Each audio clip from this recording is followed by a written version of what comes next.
Okay. So, because this is the council's organizational meeting, I am going to call this meeting to order at 6:30 p.m. And first up on our agenda is election of president, vice president, and clerk. Are there any motions? I'll make a motion to elect Raj Chawla as president. I'll second that motion. Any opposed? All those in favor? Aye. Aye. Great. Vice president. I'll make a motion to nominate Amber Tebow as vice president. I'll second.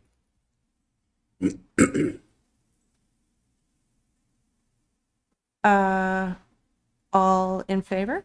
Aye. Aye. Okay. Excellent. Clerk. I'm going to nominate Tim Miller to clerk. Oh.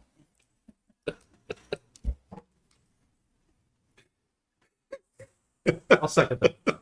Okay. All those in favor? Aye. Aye. Aye. Okay. Welcome, new guy. Don't forget our neighbors. All right. I will turn the meeting over to Raj. Great, thank you. I'm just going to read this, and thank you very much for the vote of confidence for a second year. Appreciate that. In previous city council meetings, members of the public have made racist and anti-Semitic comments. These comments have disrupted presentations and were made during the public comment period. The city council does not condone such language and opposes it. Such comments are deeply harmful and are entirely inconsistent with our community's values.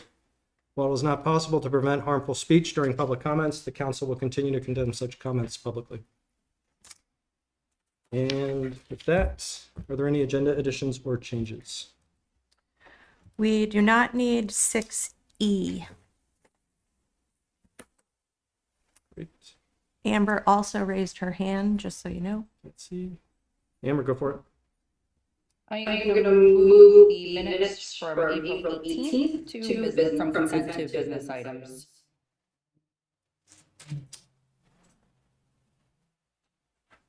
Which DRB minutes or?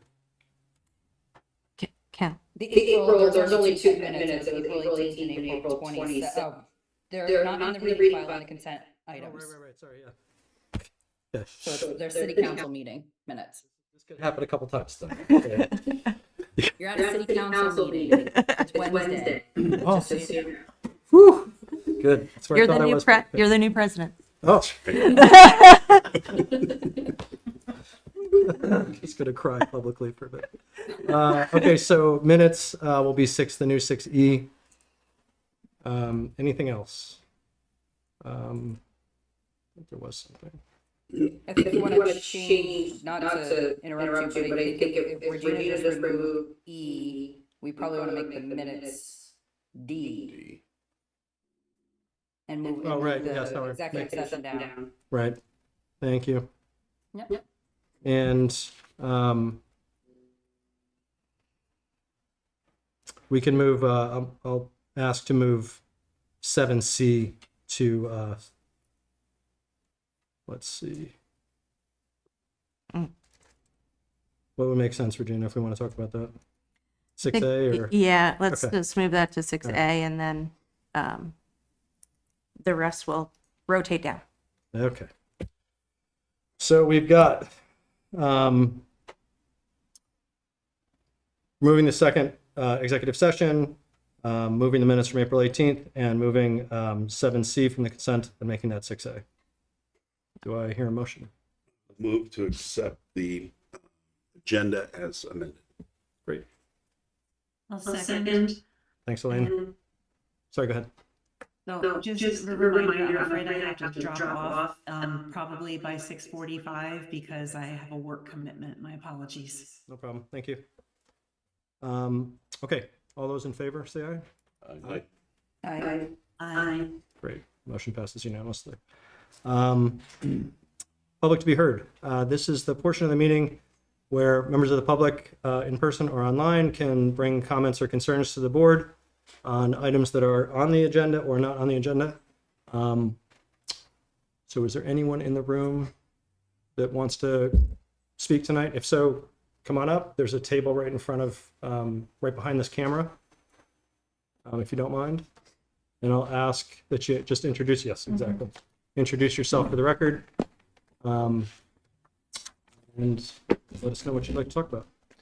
Hi, everyone. Joe Carnaccia. I live on Pine Court, which is the very end of West Street down by Lowe's. And just here to hopefully find out what's going on with neighborhood watch signs. Just to give you a little bit of a timeline, not this past winter, but the winter before that, there was a public announcement from the police department, if anyone's interested. They were going to have a meeting at the police department, which had to be canceled because of storm. Date was reset. The second date was also canceled from the storm. So fast forward to last winter, there was another announcement for another meeting, and I went, and I thought it was going to be packed. There were 4 people there. One was from Colchester, so they were allowed to stay even though Essex PD couldn't do anything for them. And the other one was already a member of a neighborhood watch.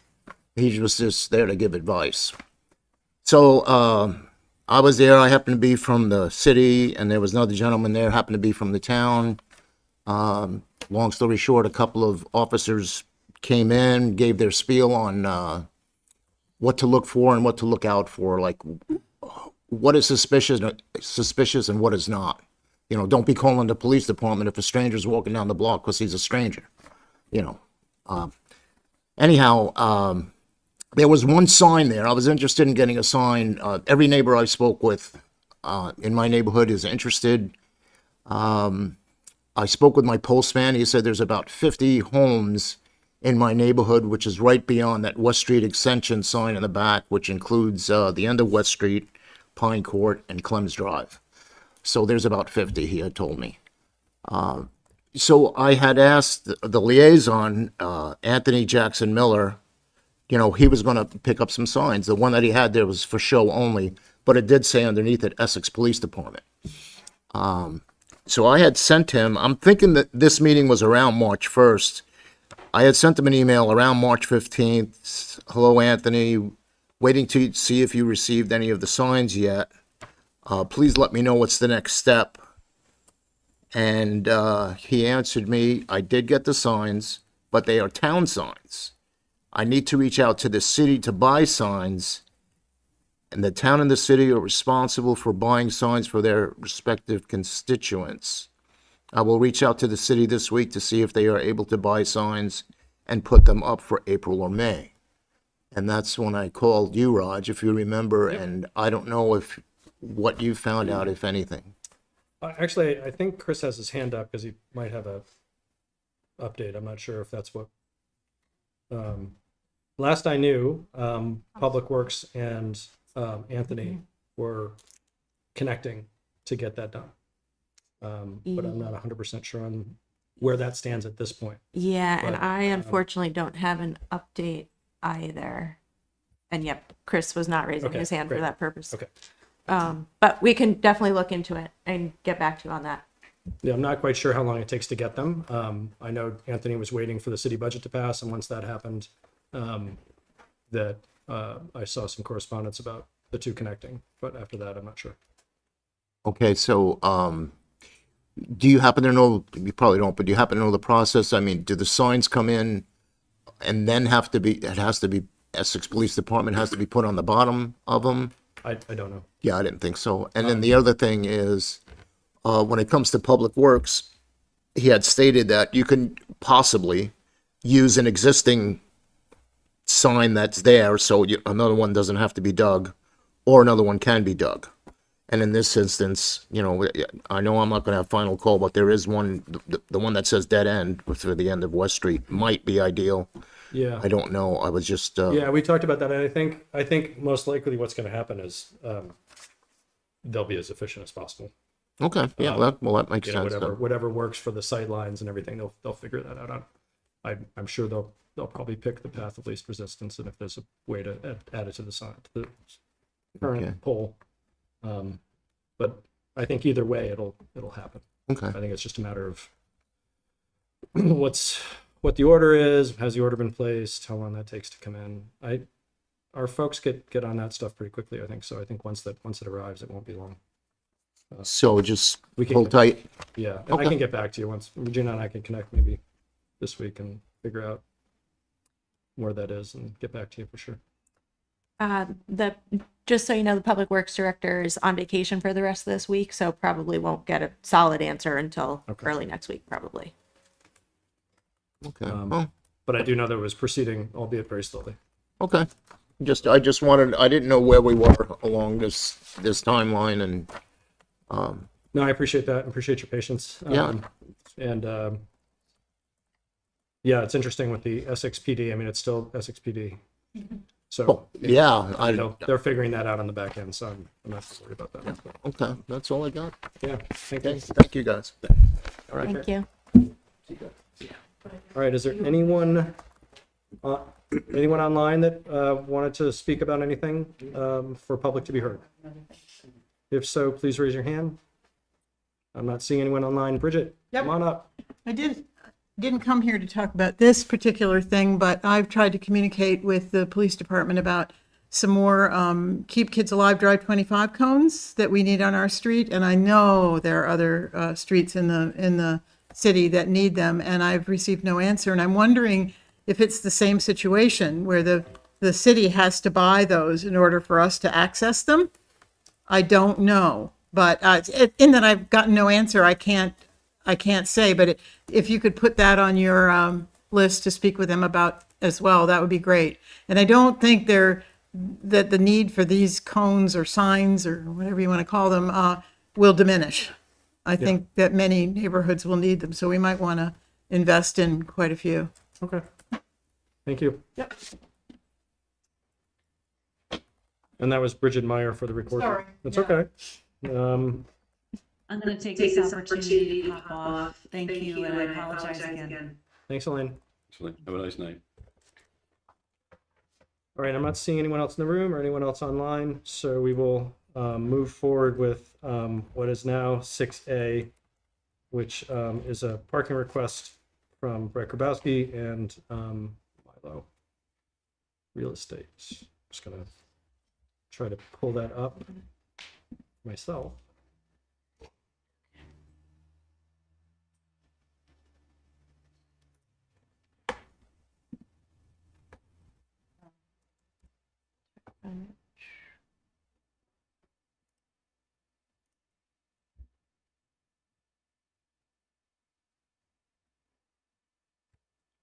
All right. Regina, I don't know if you're trying to pull it up. That's Yep. 58 of that packet. Thank you. 57 of the packet, sorry.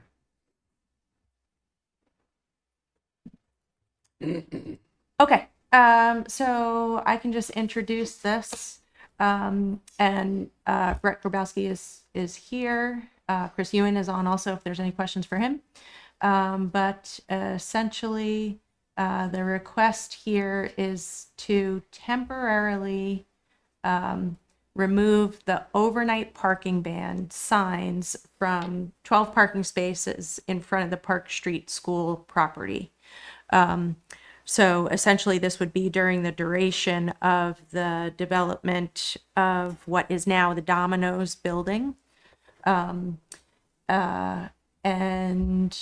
this would just be during that time period. So it's just a temporary ask. Essentially, some of the residents that live in the building behind Domino's use some of those parking spaces, and when it will be under construction, they won't have anybody place to park. But the new building does accommodate parking spaces for those folks. Okay, great.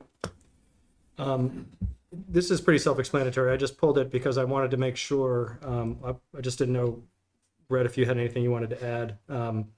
But I was curious if you had a time frame about how long this would last, and like, what's your thinking on how long the construction would last, this project? I guess I can just start with that, if that's all right. Yeah. We're probably looking at construction starting sometime between the 1st of July and the 1st of August. We would anticipate construction would most likely be, give or take, 15 months.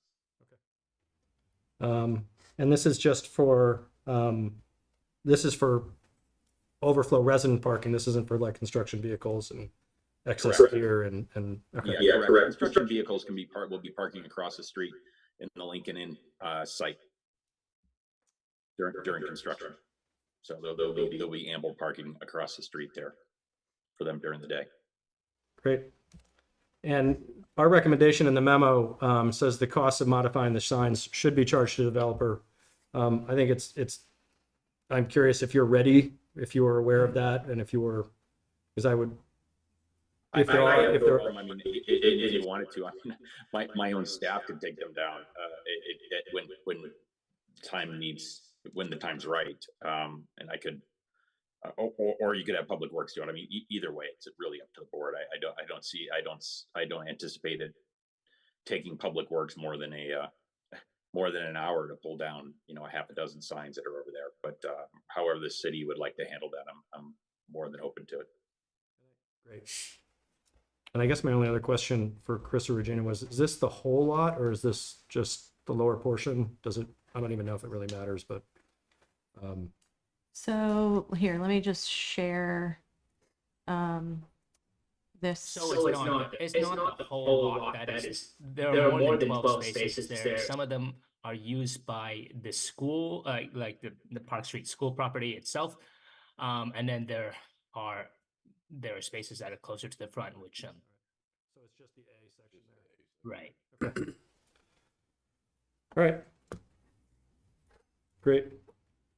Yeah, I would appreciate the approval of this. I would like to say that I would like to potentially continue a discussion later on with you in regards to not only this lot, but having a discussion about the unposting of all the city lots. I think in this day and age, I mean, I understand that staff has made some comments about their concern, on a continual basis about basically, if they aren't posted, that these lots could be, essentially used, without being regulated, causing other, problems. But I think in this day and age when, all the municipalities, Essex Junction, South Burlington, any of the areas where we're all talking about producing less parking, and obviously Essex Junction has done that, obviously removing their minimum parking standards, that I think having parking open to everybody at all hours, I think really is in line with the goals of the area, the city, the county, and how basically the laws are being passed to really have less parking. I think we should really promote utilizing all the parking is there, whether that be municipal or private. I mean, we really don't have, the parking spaces that we have in the projects that I own, obviously the Lincoln Inn and the two other buildings across the street. We do have a parking policy, but it is not strictly enforced. And we certainly do have, really it is open to the public, because the public utilizes those spaces to visit the areas and the businesses and the residents and on a come and go basis. And it really does work quite well. We really do not have any problems where, we have vehicles that are stranded and sit there for days and days and days on end where we don't know who owns them. So, for this short term, I appreciate the city accommodating the development of this project and removing the posting on this temporary basis. But I would like to continue the discussion, down the road with you to look at potentially a change of policy within the city itself on the public parking areas. The reasons I brought it out is because I want to have this conversation in public, because I think the community is looking at a parking conversation in the next couple of years. or over the next couple of years at some point. We have other things that are a little more pressing right now on the list, what we call the list. But I don't necessarily agree. And I think so I think we will be engaging with you, the community, other property owners, and really trying to have an intentional, thoughtful, research-based conversation about, and one that also takes into account the recouping costs for having these lots for the community, and where that sits and how we do that. Yeah, because I think that would be great. they do take maintenance, as you're well aware, owning your own, and upkeep. So I appreciate it. I'm glad we could help. But I did one of the reasons I wanted to pull this is just for that topic, just to make sure people are aware that this is something we're thinking about, and we know that, just like you mentioned, we know the conversation has to happen one way or the other as we build out. Yeah, I think as the redevelopment of the Five Corners continues and develops over the next couple of years, the discussion, it'll be, it may be a little premature to have that discussion right now, but I do feel that a little bit down the road, as we see how everything kind of comes together, I think it'll be a discussion worth having. All right. So, are there any other questions or comments from council? Besides just mine? It's okay if it's just mine. Great. We have a recommended motion. I can read the motion. Okay, great. I move that the city council authorize the temporary removal of the overnight parking ban for 12 parking spaces at the Park Street school property for the duration of demolition and construction activities at 17 Park Street as discussed. I'll second that. Any further discussion? Amber, I can't see you, so I don't know. No? Okay. All those in favor say aye. Aye. Motion passes unanimously. Thanks, Brett. Thank you very much. Have a great night. Thanks. Thank you. Take care. Thanks, Brett. All right. 6B, council orientation presentation. Okay, let me get my screen shared here. And Marcus, once I do this, everything will get lost. So you'll really need to be monitoring. I will. I'm here to assist, yes. Before we get into this, may I ask again, as we proceed through this, should we treat this like a back and forth discussion while this is gone, or should we wait until the end of the presentation? Well, Regina's given the presentation, so I'll leave it. It's really your call. I think we can do either way. If there's questions along the way that are helpful to get through. Okay. Yeah. Okay.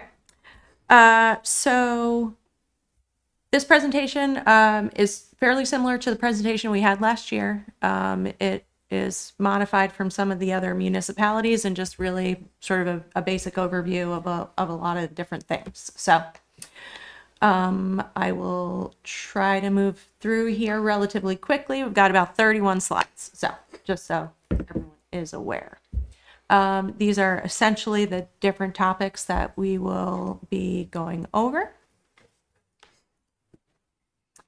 And just to start with some demographics, just to sort of keep everybody aware of where we are.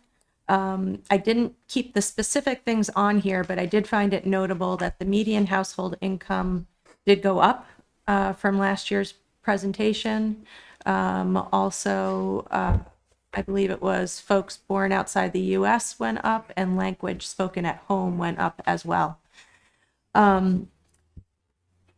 Also important to know for some of these demographics, most of them are based on the ACS community survey.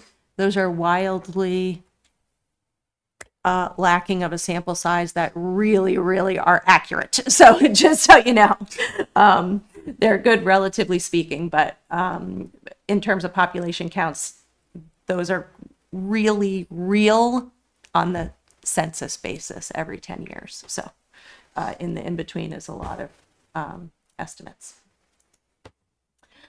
So these couple of slides are just pointing out some of the main components in your comprehensive plan. So the comprehensive plan was last done in 2019. This is a plan that it's not required in the state of Vermont, but most folks have it. It helps guide your future vision and where you want to go. And it has to be done every 8 years.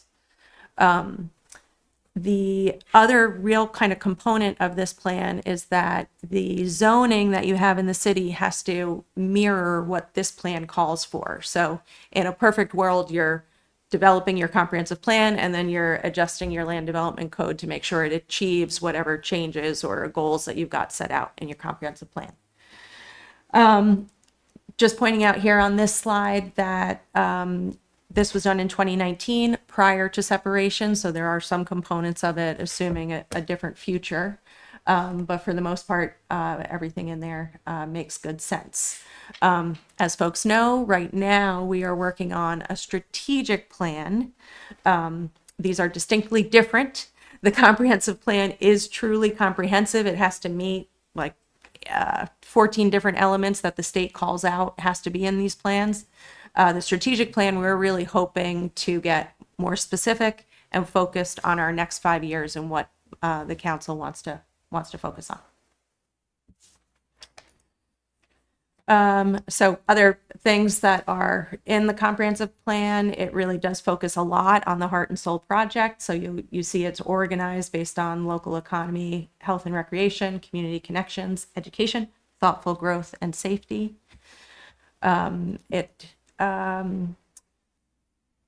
calls for a few things that we have done already, and a few things that are still outstanding. And community connections. So next up in this presentation is just the trying to define how we work, council manager form of government. So essentially the easiest way to describe this is the council is essentially the legislative body. You set policy. My role is to implement that. For the most part, essentially the city manager runs the day-to-day operations, hiring, firing, and really carry out what you folks set as policy.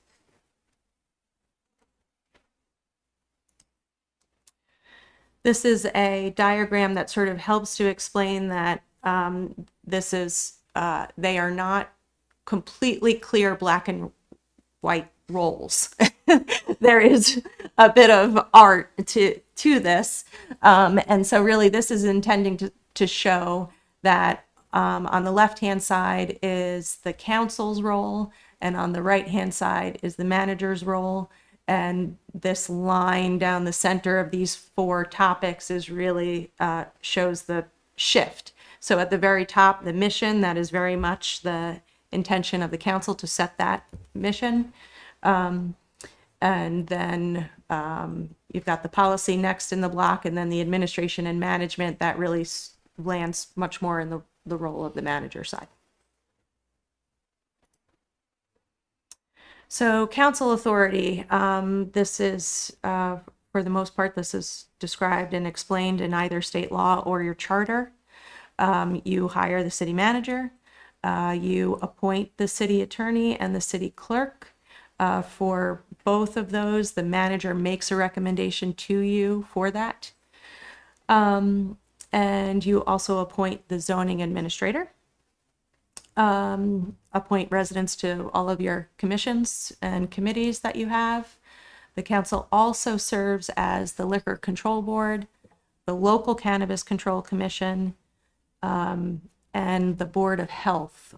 So the Board of Health would be under the health officer's role of things. If there's anything that they encounter that's got to come forward to your board, that's how you would handle that. The council makes, amends, and repeals all your ordinances.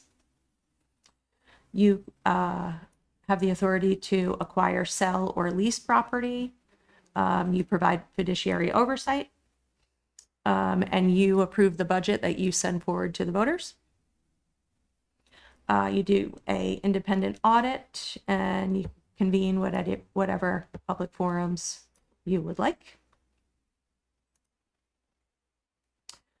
So, rules of procedure. We worked on a policy for your rules of procedure over this last year. And we also worked on the communication policy that we did in 2023.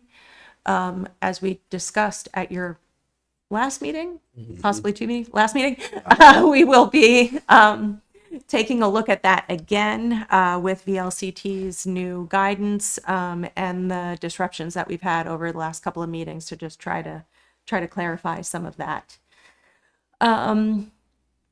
Essentially, you annually elect a president, vice president, and clerk. Well done. We've already done it. Pressure's off. And the president runs the meetings. The vice president steps in to do that in the absence of the president. You've got a quorum of 3, so that means that you can't take any action unless there's 3 of you who can do that. That is also a really important number to keep in mind, because if you are ever out doing anything else, you got to be really careful that you're not ever collectively 3 conducting any business of any kind outside of a meeting.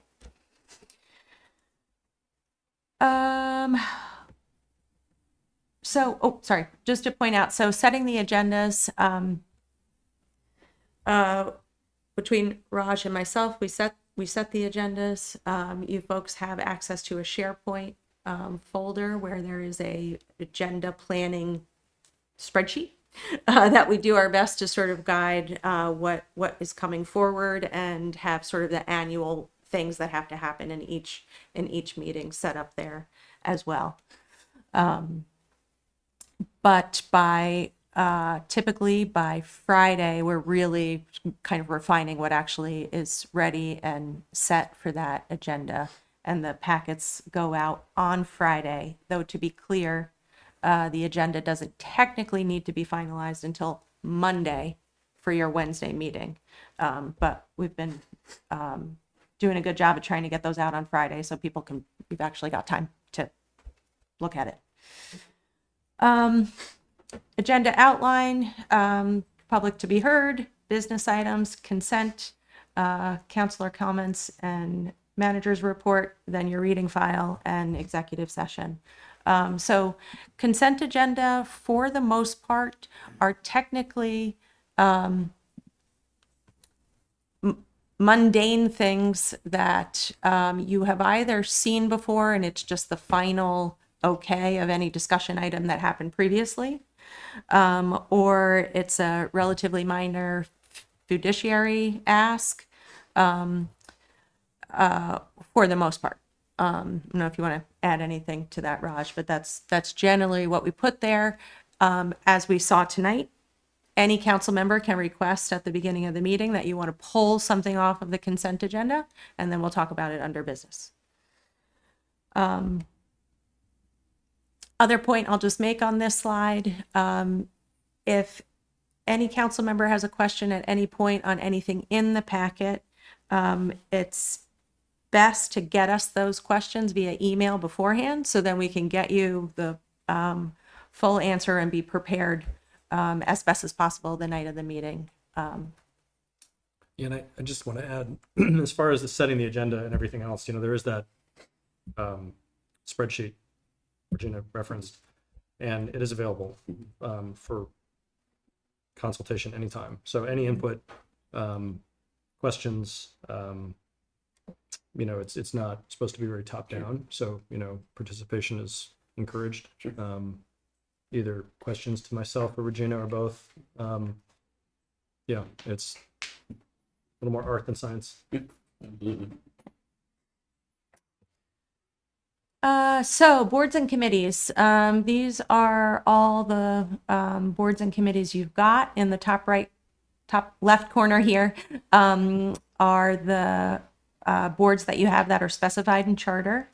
The bottom left corner here are really all of the boards that we participate in as a city.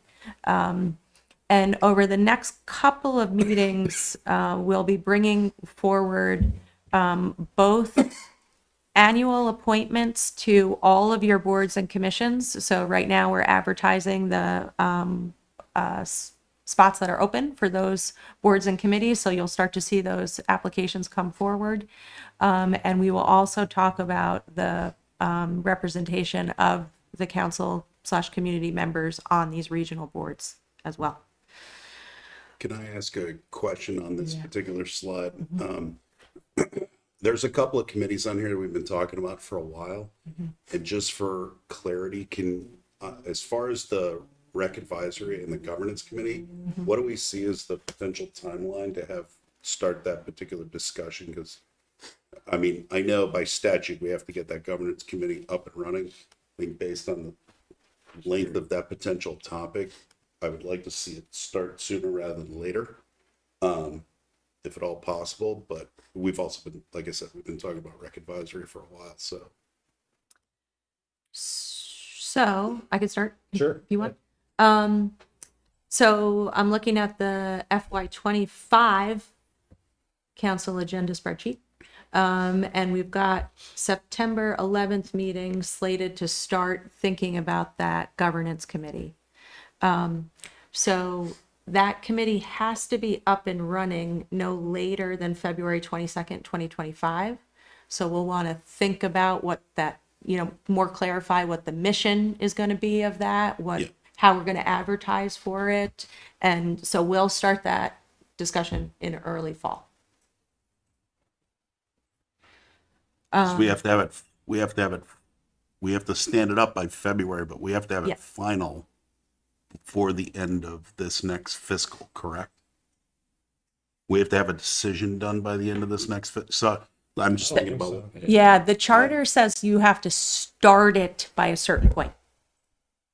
And so that's February 22nd, 2025. You need to have it started. Okay. The other one that I want to ask about, which is not on this list, is housing. Sorry, I missed it. So I know that we have had a lack of response on this particular committee. Where do you think this is going moving forward? Because Yes. we've had this out here for a while. Yeah. It's not moving forward. So my suggestion at this point on the Housing Commission is two parts. One is we are just about to start the transit-oriented development project. So that is the project where we're looking at zoning much more in depth in the village and out the main thoroughfares that have a bus.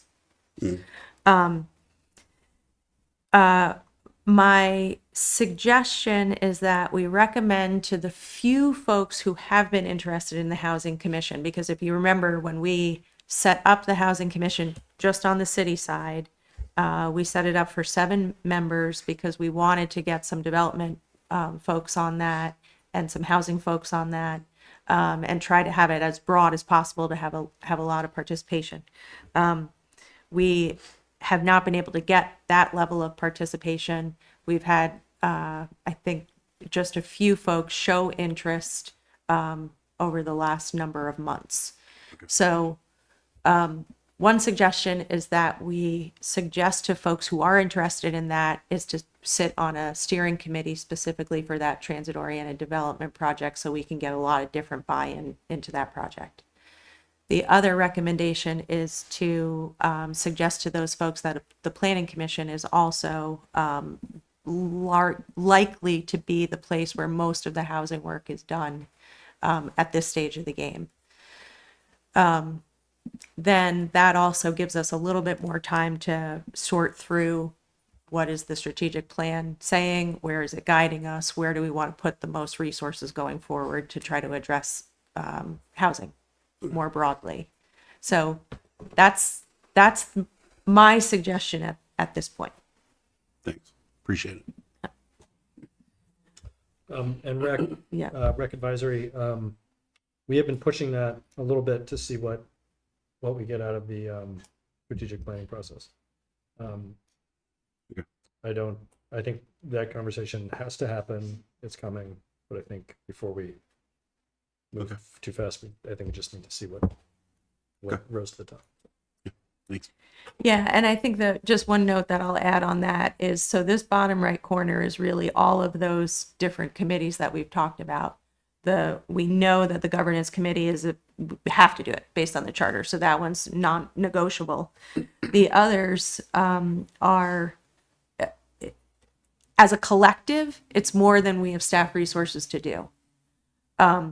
Individually, that's not necessarily the case, because rec advisory is an example. That's going to be a different staff set than other staff. So those are the kinds of conversations that I think we'll want to have, though, as we're moving forward. And how they're populated, and are we evolved, and all that stuff. Right. Okay. Okay, so transparency. Essentially, oh shoot. I don't know why I'm getting feedback. Raj, maybe? It's not me. Was it? Oh, sorry. It was. I hit my space bar. First week with the new Zoom. Okay. So our goal is that there's public trust in the officers, and that trust is preserved, and want to ensure that all decisions made by public officers are based on the best interests of the municipality. So essentially, all but executive session communication by council members are discussing city business is considered public. Your EssexJunction.org email address is the one that you should use for all of the city business that you conduct. And to that point, freedom of information asks are true and real. And so we need to be able to respond to those, and we respond to those quickly. And so it's important that everything is held there in your EssexJunction.org email addresses. Our meetings must be properly warned, and minutes must be produced. Essentially, for the most part, your regular meetings require that, like I said, 48 hours notice. So technically we have till Monday to get the agenda and packets out, but we try to do better than that. Special meetings that we might need require 24-hour notice.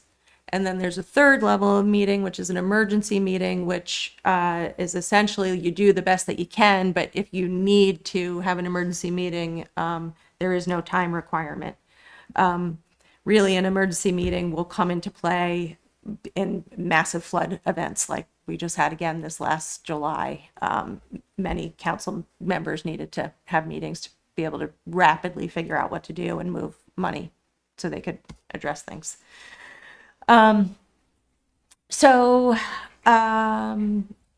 Said this already, but you want to avoid instances where you have 3 or more council members present and discussing future or current items before the council.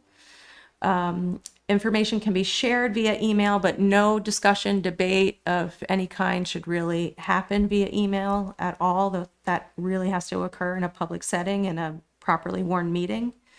And so it's best practice just to not ever hit reply all, just reply individually. For the most part, you'll get emails from us trying to just sort of schedule different things or try to manage things that you can just reply to us directly. I will say though, there is a cutout for scheduling. So Yeah. if you do it by mistake or you're answering an email like, are you available? That part's okay. And, so based on that as well, it might not be too obvious, but so if there are further questions on that, either reach out to Regina or myself or something separately, but yeah, it will happen. Or flag. Yeah. Throw up my mailbox flag. Yeah. There's going to be a second flag attached to your mailbox now, the blue flag. Okay. Then executive session content and items marked confidential are to be kept private. Do not forward any of that information. And you can't discuss executive session topics outside of executive session. Ethics and conflict of interest. So this policy was attached in the packet itself. So a lot of these slides are duplicative of the information in that conflict of interest policy directly. I won't go into this in too much detail, but essentially that policy needs to be provided to everybody. That means you folks, staff, as well as all the committees once a year as a reminder of that policy. I will also add, I didn't check on this today, but there is this year at the legislature, they've been talking about mandating some conflict of interest ethics policies. And so if that comes to fruition, we will have to look at our policy and see whether there's anything we need to change or adjust. So policy statement, essentially this is in place to maintain public trust. And there's 5 main principles: represent and work towards the public interest rather than any private interests, accept and maintain the public trust, exercise leadership, particularly in the form of consistently demonstrating behavior that reflects the public trust, recognize the proper role of all government bodies and relationships between the various government bodies, and always demonstrate respect for others and other positions. So a conflict of interest in a sort of very simple way is if there is any direct conflict between your role as a council member and anything that's going on for you personally. There are a number of specific things in here that identify conflicts of interests from a financial perspective, indirect financial, direct personal conflict of interest, when an officer or an employee acts on a matter that has a direct impact on the public officer employee in a non-financial way, but is of significant importance.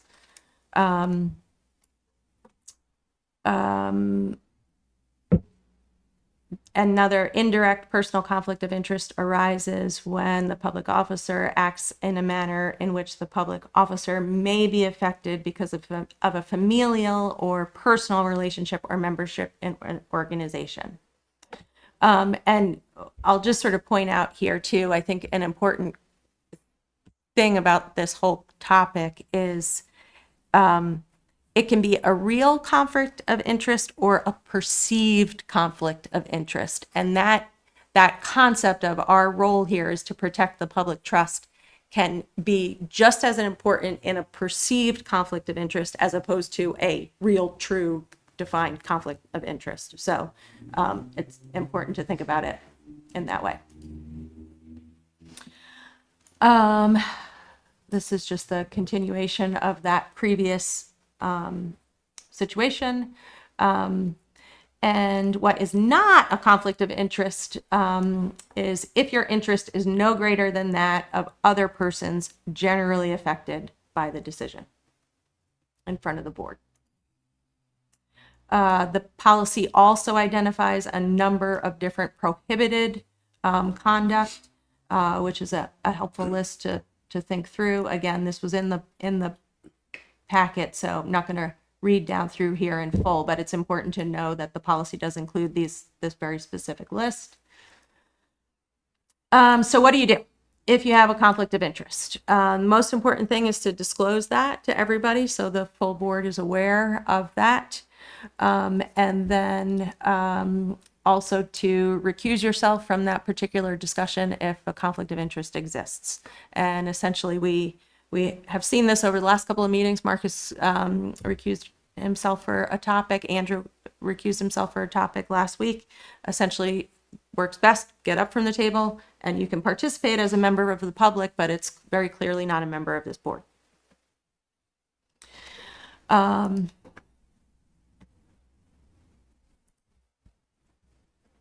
Okay, so, sorry, yeah, if you I want to could go take a step back? back just on Yeah. the clarity of Yep. acknowledgement and the disclosure, because it says on there about other public officers shall be afforded the opportunity to ask questions or make comments about the situation. I would say that in a broad way allows us to say, here's my situation. I think there may be a conflict, therefore asking for feedback, correct? To I kind think of so. double check in the situation to see if we as a collective body believe that there's a conflict. I think so. I've seen it done before. I Yeah, think it also provides an opportunity if it's not brought up and one of us thinks there still is, Yeah. to bring it up. And I think that is a much more difficult conversation to have, but it's important. So if one member doesn't believe that they do, or it doesn't occur to them for whatever reason, or they're confident, but again, it goes back to the perceived conflict of interest as well. It is likely a thing at some point and someday that one of us will feel that we're looking at it differently. If it's another member, and that, again, that's going to be a difficult conversation, but I think, and I don't know what the outcome, it's not always an obvious outcome. Yeah. Right. But I think having those conversations and open, is a good thing. But that hasn't happened since I've been on the board. I don't think I haven't seen anybody not think it through and claim it on their own. It's pretty rare. Yeah, I can imagine. Yeah. okay. So now switching over to manager authority. So serve as the chief administrative officer, prepare the annual budgets and administer them, oversee ordinance enforcement, collection of funds, and expenditure of funds, serve as the personnel director. Yeah, and the rest of these are pretty straightforward. Essentially, I am here as your primary support. So tied to that in terms of communication, if you've got any questions for any particular department, that should come through me, and then we can get that information out. We also generally have a practice that you can email department heads directly if you would like, just so long as I am CC'd and am aware of those communications. That's what this slide says.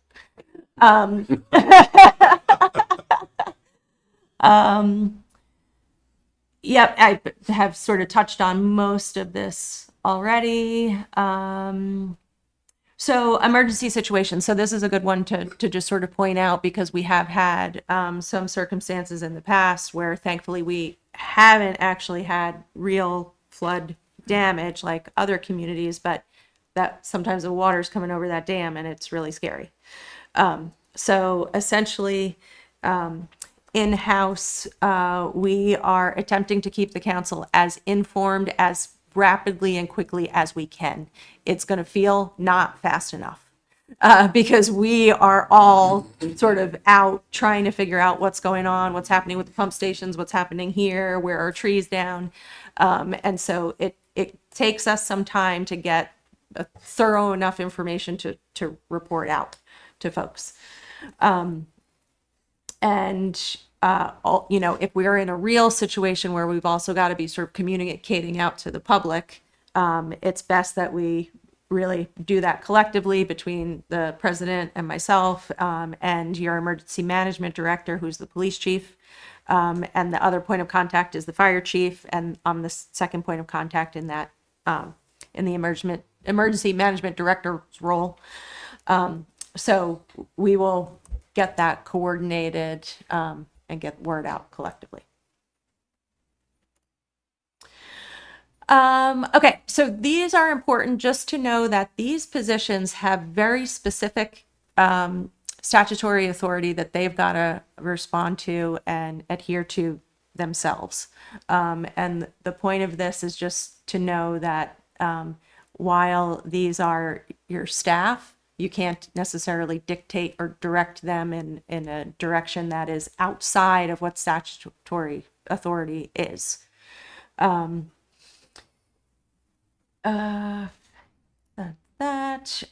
This is our organizational chart. So it's probably a little bit difficult to see, but the city council is the top box here in gray. Then myself on the side. Our contracts are with the city engineer, city attorney, and information technology. We contract those out. Those are not staff. And then the department heads are Ricky Jones, Public Works. Chelsea is Water Quality Superintendent. Colleen, Human Resources Director. Wendy, Library Director. Jess, Finance Director. Brad, Parks and Rec. Ashley, Communications and Strategic Initiatives. Chris Ewan, Community Development. Chief Gaborio, Fire. And Susan is your Clerk Treasurer. Then down at the bottom in the red boxes, those are our continued contracts that we have with the town of Essex. So the police department is shared with the town of Essex. That was a 10-year agreement. I don't have the end year in my head very clearly right now. And then the assessor contract is the other contract that we work with through the town. That is set through the reappraisal process. So that conversation will be coming to you sooner than later in terms of what's next. These are facilities. I think everyone's pretty aware of what those are. For the clarity of that particular slide, can you, the asterisk on the Essex Dog Park? Yes, good point. The Essex Dog Park is owned by the state of Vermont, and we run that dog park on their property. It's off of West Street. Yes. This is their FY25 budget. This is comparing FY24 to FY25. It was overall, the budget was a 5% budget increase, but a 6.6% change in property tax. Generally speaking, this is very broadly your revenues. 74% come from property taxes in the residential category. 11% come from business property taxes, with the exception of Global Foundries on their own is 6%. And then miscellaneous revenue, other fees that are collected by community development or the clerk's office are 9%. This is way more complicated expenditure side of the equation, but for the most part, the biggest one is health and human services, and that's essentially where the police department is, as well as Essex Rescue. Then streets are at 13%. Then recreation is 9%, and the library is 8%. Then everybody else is less than that. Purchasing policy. So this is probably more than you need to know, but essentially the purchasing policy very clearly clarifies the cost and who has the authority to make that cost. So for the most part, 40,000 and under, I have that authority to make that purchase. 40,000 and over, the council has the authority to make that purchase. The other part that comes into play is for grants. If there's a grant match of any kind, that has to go to the council. If there's a grant that doesn't require any financial commitment from the city, I can approve the application and acceptance of that grant. We have been working on some purchasing policy amendments. Those will come to you at some point when we can get through those. So yeah, more to come. You'll see that soon. Okay, priority projects. Essentially, this building renovation, I think everybody's aware of that. Strategic planning initiative that I already discussed earlier. Construction projects, Crescent Connector, and the Main Street water line. Crescent Connector is expected to be done this fall. Main Street water line, we have 100% of 75% of the project complete. We are, I followed that. That was right up my alley. yeah. We are working. There's more yeah. of that to come. More of that to come. We're working on the timeline for getting the rest of it complete. The bond for that project requires us to have it absolutely complete by August of 2025. So we're working on that schedule right now. Ordinance enforcement. This is a topic that Chris Ewan and the Community Development Department have been working on quite a bit to just improve our processes and follow through on that. Amtrak multimodal station. So that is the essentially envelope improvement on the Amtrak station plus improvements to that whole parking area. The construction that is happening over there now is not that. It is the Amtrak themselves are lifting up that platform for better ADA accessibility. Our project, we've still it's just been a resource issue. We are working on trying to get that moving forward. Stormwater utility, Chelsea and Jess are working on that. We do have a consultant that's helping us do that work. Wastewater treatment facility. So we are actively undergoing a 10-year assessment of what needs to be done in order to be able to keep moving forward into the future. So that's being worked on right now. Governance committee, we already talked about that earlier. We are working on the association contract right now. That happens every 3 years. We got future facility needs at Public Works, Fire, and Recreation. Then, small question, how can we improve equitable and inclusive community and really public engagement and better connection there? Working on the library roof, transit-oriented, I wrote that as design here. I think it is technically development project that will be kicking off shortly. And then just generally sort of in the housing bubble lots that we'll continue to keep working on in terms of trying to address the housing shortage in the region, city, and state. And then whatever the strategic planning says on top of that list. The list. Okay, hiring list. This list changes rapidly. This was put together at the middle of last week. We now have actually hired a city planner. They will get started in the beginning of June. Great. Yeah. Yeah.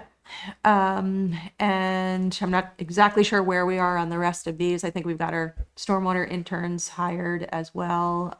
But that's where you can go to find out where we've got jobs posted if anybody's interested in the community.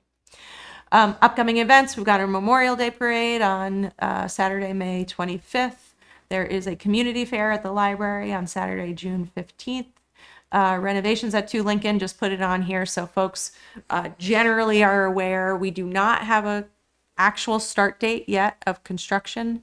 That will be coming to you folks likely in the first June meeting is what the plan is right now in terms of where are we with the bid responses and the actual construction dollar amount and when that will all kick off.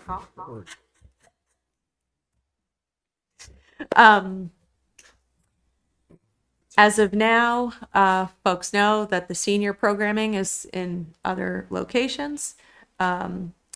CHIPS is in the building through the end of June. City offices will move into that senior space roughly in July. And then the 4th of July celebration. Here before you know it. Yeah. So just a couple of resources that are hyperlinked here. And again, that ethics and conflict of interest policy is in the packet itself. And any questions at all, ask Raj or I.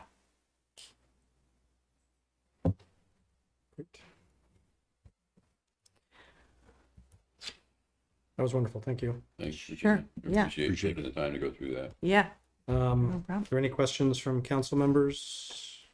Going back to Zoom.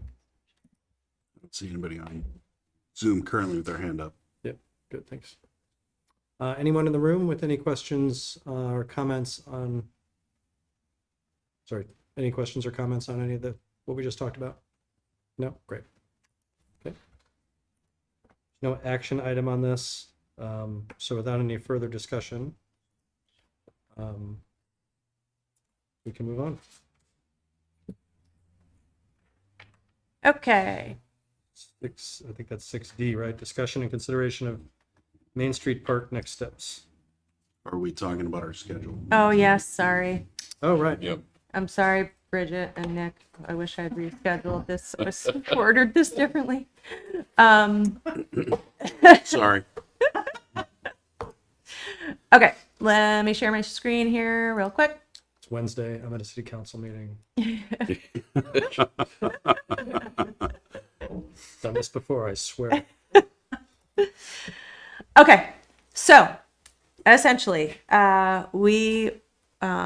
this is your organizational meeting, so we thought we would look out as far into the future as we can in terms of your regular meeting schedule and what we may want to shift and adjust based on cultural and religious observances, as well as just what sort of logically makes sense with different months. So we have typically only had one meeting in July.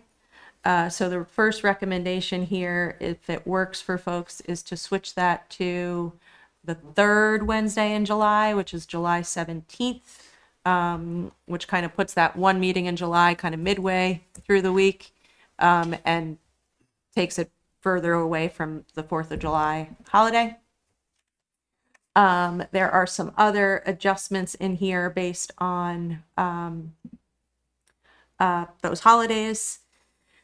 And then the other discussion point that we just wanted to put in here, generally speaking, is a potential opportunity with the fact that ultimately we will not have this meeting space because of the renovation.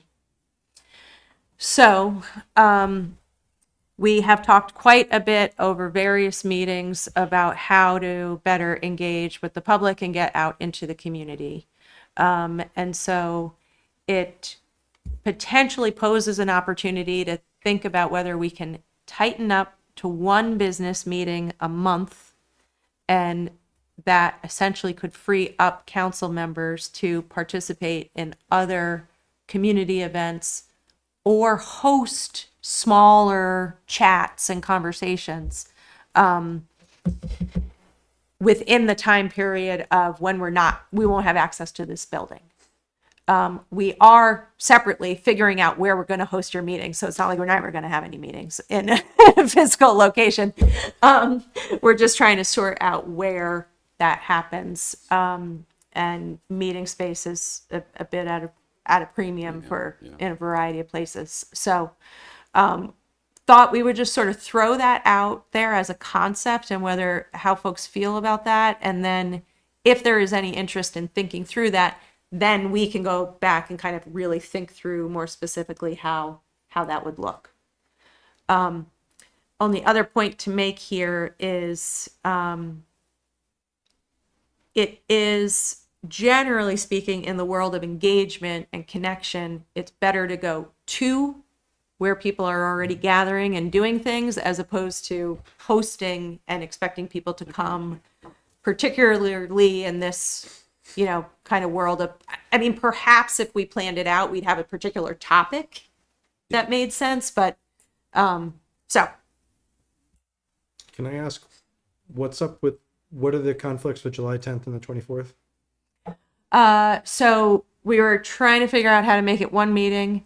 I am not here for July 24th, which doesn't need to be a major deciding factor. July 10th is not an issue. if it works for everybody. We were just wondering if pulling it from July 4th made sense.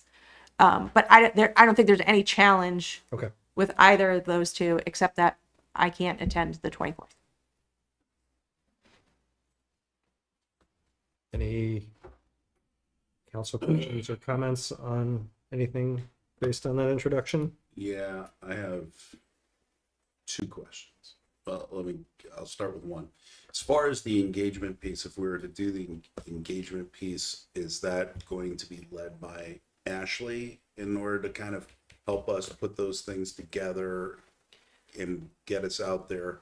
Or is that something that staff wants us to take on our own? I think we would help organize that for you. I think it would be really great in either option, whether we're just sort of hosting these chats or going to places, that any input you have on what more specifically that would look like. But I do know Ashley has already sort of just thought about the calendar as a whole over the year and has identified places that probably make sense that folks can go to. Because That helps. for me personally, I hope that regardless of what the schedule looks like, I hope that, because I know that based on what I've heard, Ashley, again, I heard that Ashley was kind of working on this. That regardless, Ashley will keep us out there in one form or fashion. Yeah. But regardless, over this past year, I kind of feel like our agendas have been pretty full and meaty. So I have a little bit of concern about going down to one, because all of a sudden, even if you do have a meaty conversation, you can still fit into 2 hours. We're going to turn it into 4. And again, if we're talking about community engagement, having people come out and participate and sitting waiting for the park discussion or whatever it may be, again, I think it would be, I think being able to have those more frequent conversations would be better. That's my gut feel right now. I was gonna say, my only apprehension to go into once a month is exactly that. It becomes a large meeting, and then there's a lot to get done through that.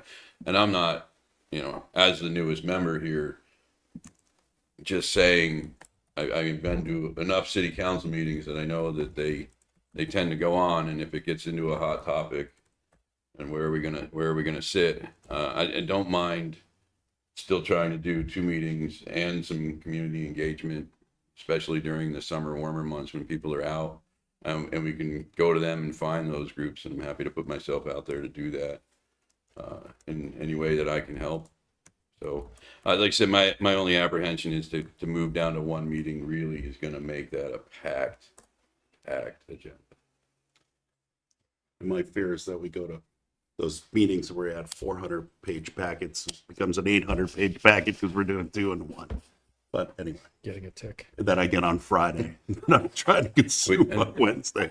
I do appreciate the Friday agendas. I'm just going to say that I'm recognizing that Amber has her hand up on my own. Good job, Raj. Without prodding. I showed up finally. So proud of you. Oh, thank you. I'm just going to reiterate everything that Tim and Marcus has said. I think when I read this, my concern was the exact same things. I think we have a lot of work still to do as a new city.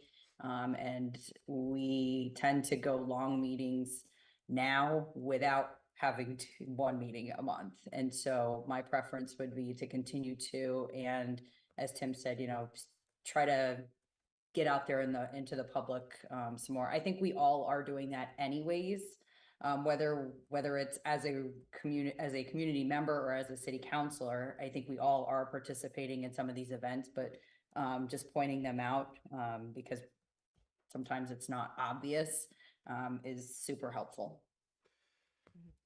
I mean, on that last note, I think we can be more intentional as a group for claiming some and sort of committing in advance in pairs, so we're not there as a group of 3. And I think that's something we should do on the side anyway. I was initially intrigued by the idea. I'm a little worried about the workload. And thinking it through, if we do July and August with 1 meeting, and it looks like November and December with one meeting. We're really talking about June, September, and October, at least for the rest of this calendar year, and that's not that big a change. And looking at the spreadsheet, well, it's not completely inclusive and filled out there are some things on here that, but I think remaining flexible as a group in terms of what our meeting space situation turns out to be. And maybe that flexibility is around a day. Maybe the second meeting or the first meeting of the month is in a different place or potentially even at a different time. But I think maybe the thought around this is that we try to have a sense of flexibility where, not that we're constantly changing on the members of the public, so they have to keep track all the time, but maybe it is one Wednesday at 6:30 and there's another day and time for the second, depending on maybe there's a compromise there depending on what we can get for space. Yeah. Also understanding that then produces, based on what the legislative requirement is for our meetings from an AV point of view, which is coming down, what that means is we switch space and we have to either record them or allow hybrid participation or full remote, Yeah. It's going to be tricky.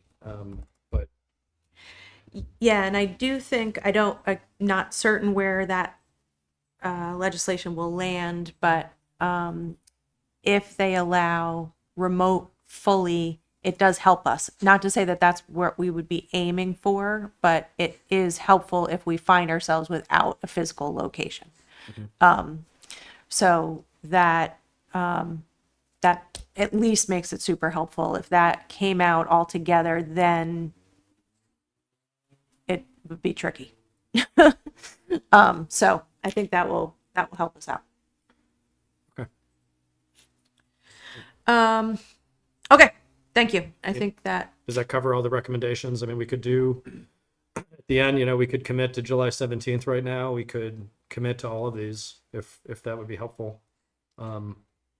yeah, if folks acknowledging that we don't have a lane, but we can consider this for one more.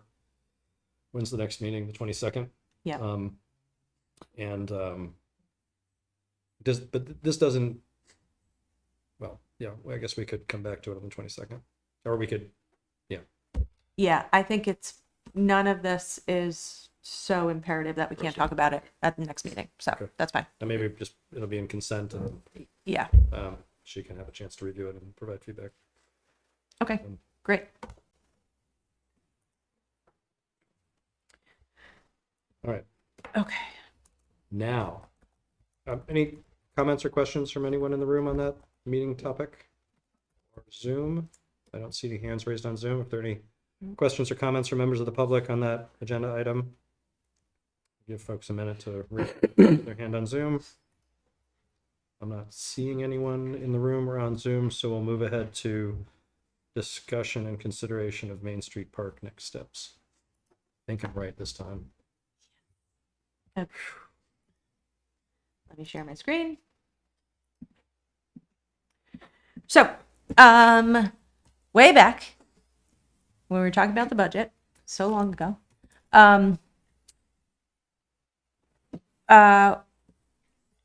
couple things were going on. We didn't know if the Economic Development Fund would be reauthorized by the voters. And we did not have full confidence that the Economic Development Fund would cover three main things that we are hoping it would cover right now. The minimal in comparison to the total project costs of what the city is responsible for the Crescent Connector, the match for the Main Street Park, and the bigger match for the Amtrak station project. So at that time, the council prioritized Amtrak project over Main Street Park and asked us to talk with the state to figure out that grant that we do have for the Main Street Park right now. Could we think about that differently? Could we use it at the Amtrak station as opposed to the Main Street Park? And so this discussion is to sort of circle back and let folks know where we landed on those conversations. So in terms of the Agency of Commerce and Community Development, who that grant, the Downtown Transportation Fund grant, is from their perspective, we cannot transfer a grant from one project to the other. We can decline the grant. It's a reimbursement grant, so they haven't given us any money yet, so there's nothing to give back. But we can decline it if we want to, and they, said they understand that priorities change, and we wouldn't get like we wouldn't be red flagged or something for future applications. And separate from that, the Amtrak project is also an eligible project for that program. So in theory, we could apply for that in the next round, which I think is in February. I think I have that date in here. I don't know how competitive we would be if we already have a downtown transportation grant out to us. I think that is probably all I wanted to point out here. Clarifying question. Yes. We can't accept, I think I know the answer, but we can't accept some of that grant. So we couldn't say we'll take half so that we only have to match half.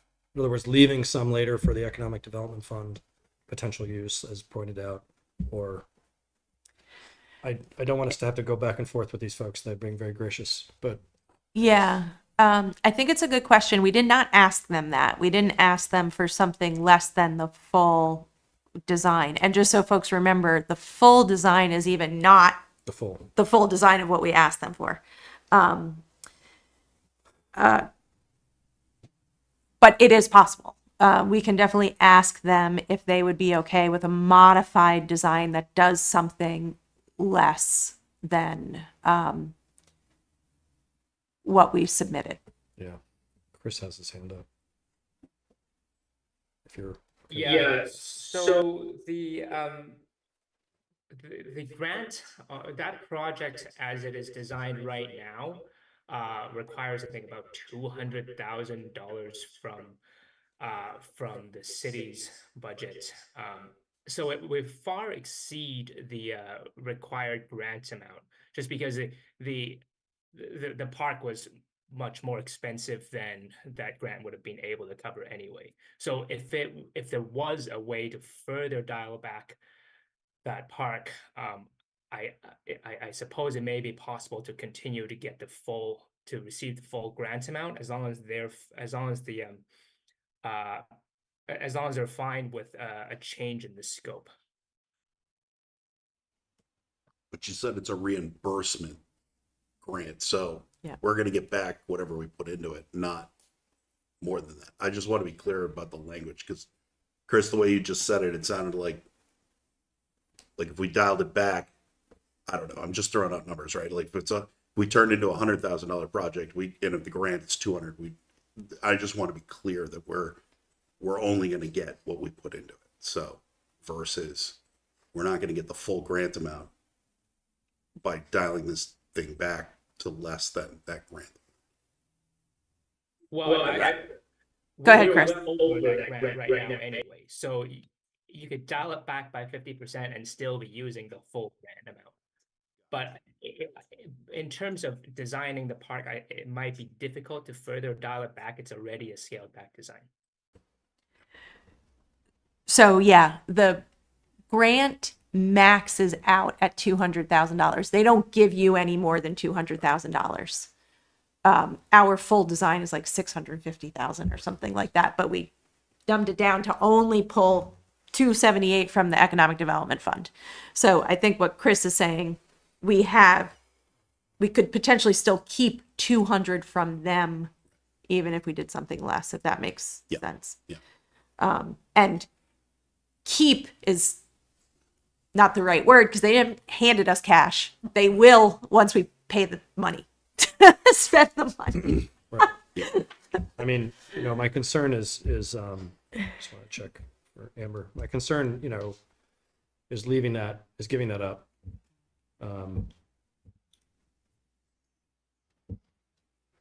Guess that's my primary. I've got many, but that's one of them. And it doesn't sound like the project's going to get any less expensive over time. But I'm curious, Amber or Tim, if you have any. My concern is what looks to be a negative balance on the Economic Development Fund in FY26 if we move forward and pay all of these things out that we're talking about. My understanding is this park was born out of what would eventually be a closure of Main Street, which would make that a bigger area. And so I think if we're talking about, even remotely talking about the closure of Main Street after studies are done, once the Crescent Connector is open and what traffic flow looks like at that point, then maybe we have the land. We probably aren't the first person to change priorities and give back grant money. And it sounds like they're not going to hold us against that. If we're talking about the project as a whole, the closure of Main Street with the build out of the park, does that move it down the priority list? It sure probably does. From a vantage point of where I'm at, the Amtrak station is a much more needed project in the area where we're at right now than a park that sits at an intersection that's going to be under development for a number of years to come. And that's kind of where I'm at. That's my thought. I mean, I hate to turn the money down or give it back, but it sounds like there's no prejudice against that, right? This park is part of a larger project that will eventually potentially be realized. And we're talking about the redevelopment of Domino's building. We're talking about Crescent Connector being finished, and there'll be buildings going up on that. The Lincoln Inn has recently been purchased by Brett, who was on the meeting earlier. So I assume there's going to be some redevelopment plans for that. I don't know what the future of Firebird is. The building itself probably isn't redevelopable without some sort of brownfield cleanup by the developer, but the back lot that is currently being used as municipal parking right now with some simple utility relocation could certainly have a development, some sort of structure put on it down the line. And so I think if we're looking long-term at solutions, my priority really sits with the Amtrak station at this point. And I think that's where, rather than getting into a negative fund balance in the economic development monies, that we should be prioritizing the Amtrak station at this point. And that's kind of how I feel. Amber? One question that I have is at the very bottom of the memo, it talks about the CAP, the corrective action plan. And so I don't think we don't have an answer yet what the penalty is of not doing that. Yep. So I don't think there is a penalty. Let me just look at my email real quick.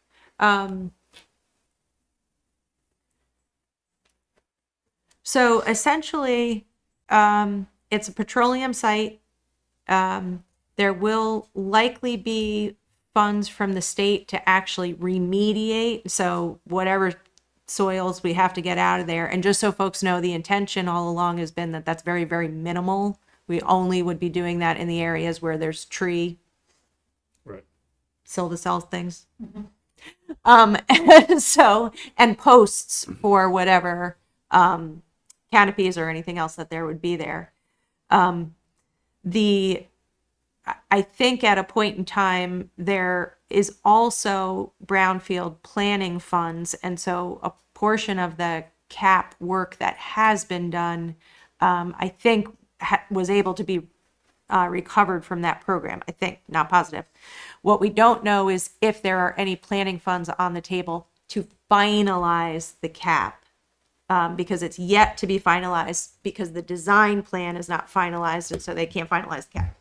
But I don't know that there's anything within that frame of topic, the brownfields topic, that really is a decision point one way or the other. It just is what it is. I don't think there's anything that is negative if we move forward or we don't move forward. We just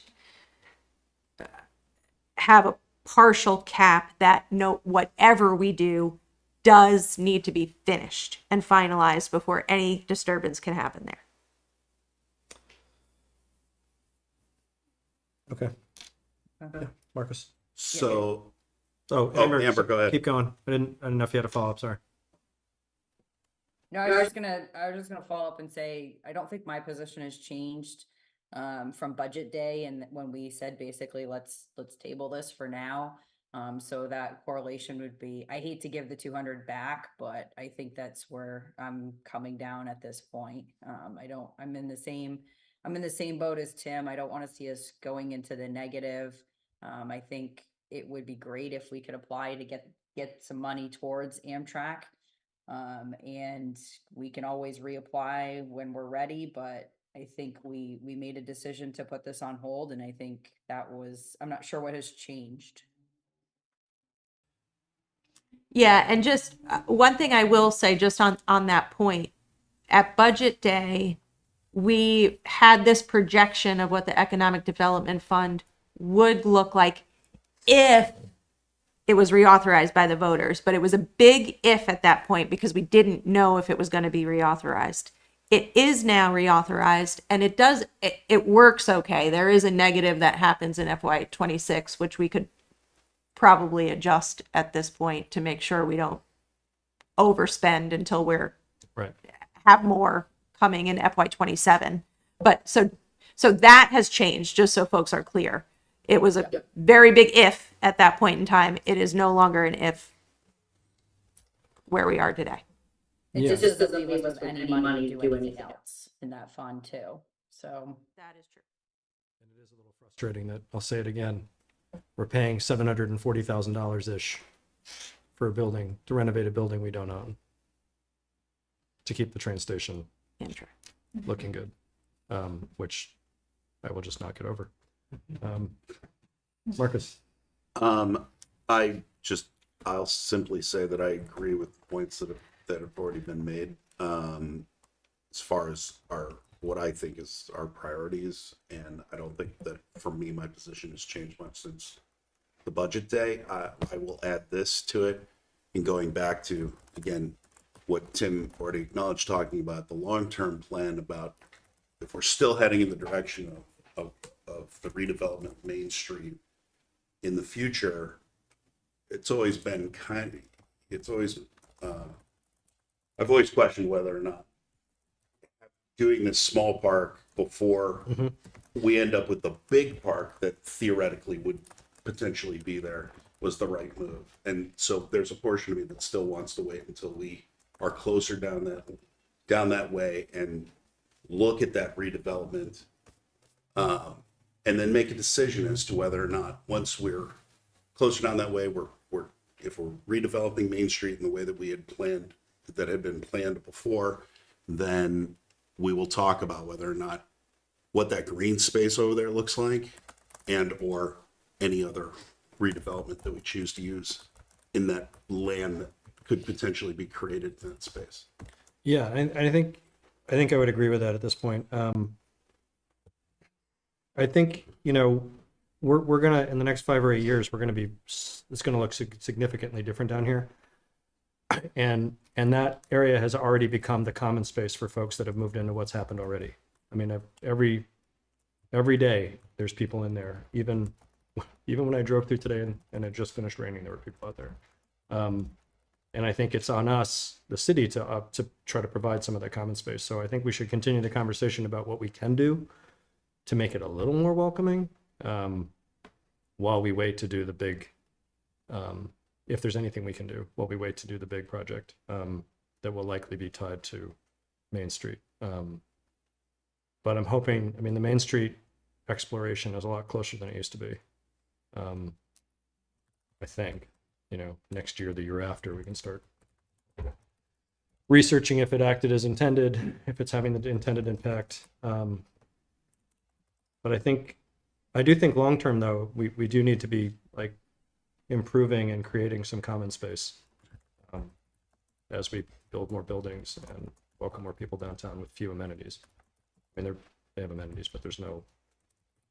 So anyway, that's just. And I don't disagree with that at all. I'm just saying that now is, Right. you know, it's part of a larger project, and maybe there's other funding sources available that, you know, we can potentially explore. And I'll add to that to say that I also understand and I agree with your point, and I would be happy with having a discussion about doing a little bit of something over there. I just don't know. I don't believe at this point it needs that park developed the way that it has been shown to us before. So I'm open to talking about other things that we can do over there, whether it's benches, whatever that. Yeah. Whatever that space is, because I agree, and we're going to see more changes coming, regardless of the buildings, you know, that we've discussed. They're going to be built along Park Street, especially, and eventually into the Crescent Connector and all of that. But I mean, you can see it now that we've got a business now opened up in the shack over here across the way. I think there's still potential for something else over there, even in that space. Who knows what'll happen? And from my understanding, there's a new business or two coming into along Main Street, so that could change the dynamics of this downtown space. So I'm totally open to doing a little bit of something. I just don't think this, as we've previously discussed, is the right way to go at this moment. Yeah. Focus on Amtrak. Chris, you have your hand up? Yeah. So if there's a desire to do a little bit of something, I would think it might be wise to, it might be useful to keep the grants. Well, if they would allow a change in scope, because like that little bit of something perhaps can be 80% reimbursed. And when you're looking at a little bit of something in terms of providing some shade or benches or whatever, it's not like it's not that hard to hit close to $200,000 and to use that grant without having to put in the other $200,000 that was previously anticipated to be added on. But it seems like if the city is going to be putting city money into it, and if the grant is still available, it just might be useful to be able to continue to access it. Can I ask this question though in regards to that? Because in my thinking, it's not just the money, it's also the project management. So in talking about the projects that you're managing and the priority list of the projects that we have to move forward, that was one of the other reasons I felt before, and I do right now, feel that the Main Street Park project is not a priority. Yeah, so that's a good question. It does take staff resources to manage that project. At the same time, I think Chris's point is a good one, because if we do want to do anything there, it does basically mean we'd be pulling something from the Economic Development Fund, and we could possibly make use of state funds rather than pulling from our Economic Development Fund. So if you folks were open to it, or if you want to just be clear that this isn't a priority, that's fine. But if you want us to think further about doing something less, I do think it's beneficial for us to at least have the conversation with the state about, would they be open to a much more simplified version of something, and would they cover that? I mean, I think that's a worthwhile conversation to have, because, you know, if we follow the logic, which is perfectly good logic, that we tie that to a bigger project that's closer than it was before in terms of like, what do we do with Main Street, right? Mm-hmm. That's 3 or 4 or 5 years at least to completion. But, you know, we're going to want to mitigate some of the some of the current elements that are there, shade, maybe some nicer tables, or maintenance over time, plants, and if, I guess I was thinking this is a 100% match, like we have to match, but if they're open to if they're open to doing something different by changing the scope and bringing it down and backing it up for those reasons, then I think if we can punt for 2 more weeks and find that out without stressing staff on that, then I don't know what everybody else thinks, but if that's the case, then it would be a shame to not leverage it. If we can spend 50 and they'll do the and we still have a significant positive balance year over year in the economic development fund. I suspect someone in the room is going to come forward and say, we could use some shade. We've already looked into it. We know what it's going to be. It's X. And if the state is amenable to this, then we can get most of that or a good portion of that covered. I'm open to that Are discussion. we allowed to penetrate the surface though without mitigation of the soil? Well, and that's part of the, Right, so if we're talking about shade structures that are going to withstand the wind that we had in October. Yep.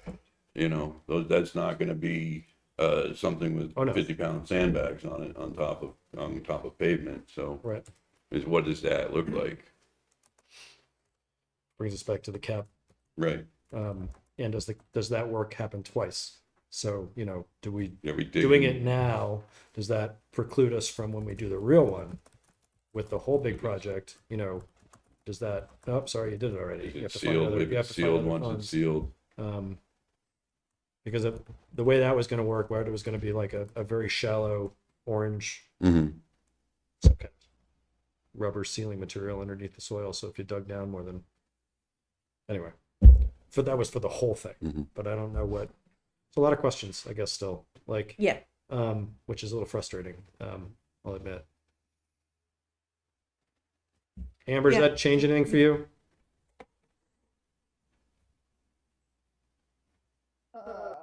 I'm okay with looking into seeing if we can use some of it.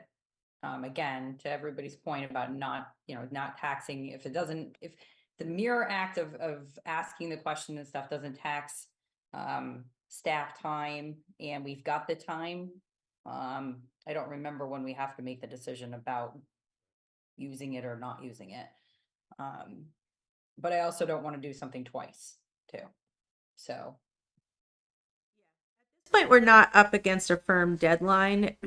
From the state's perspective, they would like to know if we're going to give it back. They obviously would like to know sooner than later. They don't want these things sort of like dragging out there. But we're okay timing wise in terms of even if we wanted to use it, because I'm pretty sure we have through 2025, I believe. Chris was nodding his head in affirmation. Excellent, thank you. Good work. You do the Zooms.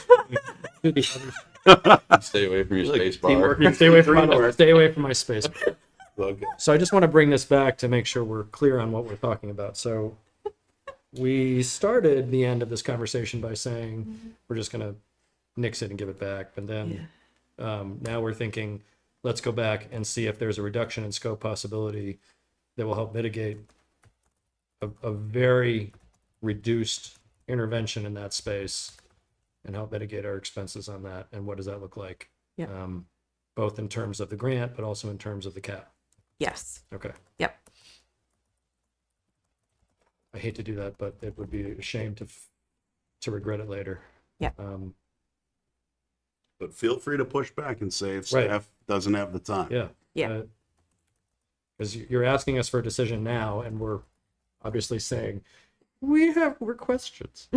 So you could say no more questions, make a decision.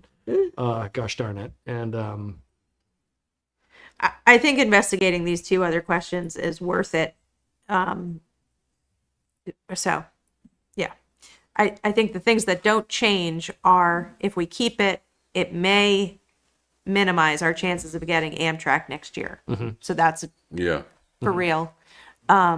And the doing it 2 times, does that make sense? Right. Those are like legit issues that won't be resolved by answers to these questions, but it still seems worthwhile to get answers to these 2 questions in the in-between. Yeah, and again, especially as it relates to the to the mitigation regarding that corrective action plan, like if we can only do that once, then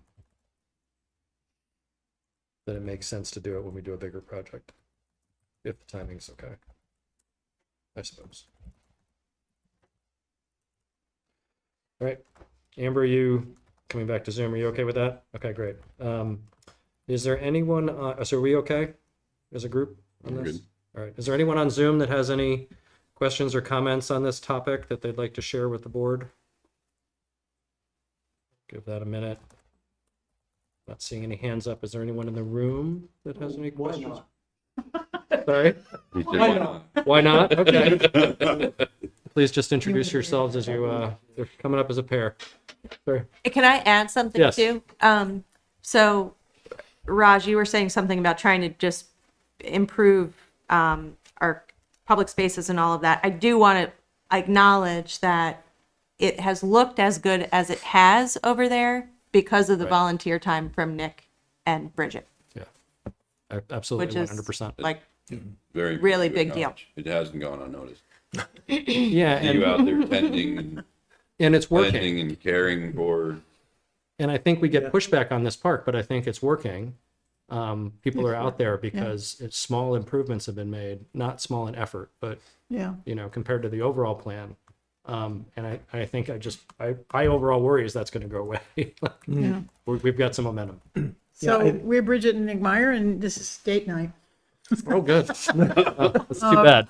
But We've been involved since the village purchased the property, and the small community group formed, and then another one, and then all of a sudden there was a landscape designer hired, and what our original, when we surveyed the community, which I hope you were able to see my email, the original plan was for some quasi-barrier, guard against the traffic and the street noise, and shade and places to sit. So we thought, okay, let's do something quick. And EGRP had some tables.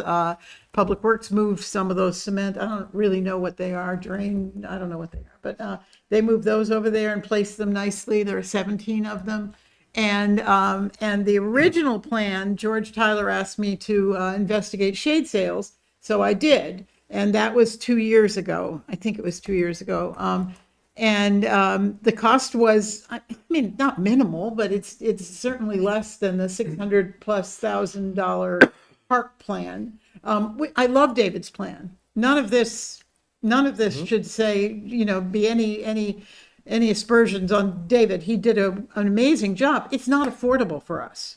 And I think if I have a lot to say about this, and I'll try to control myself.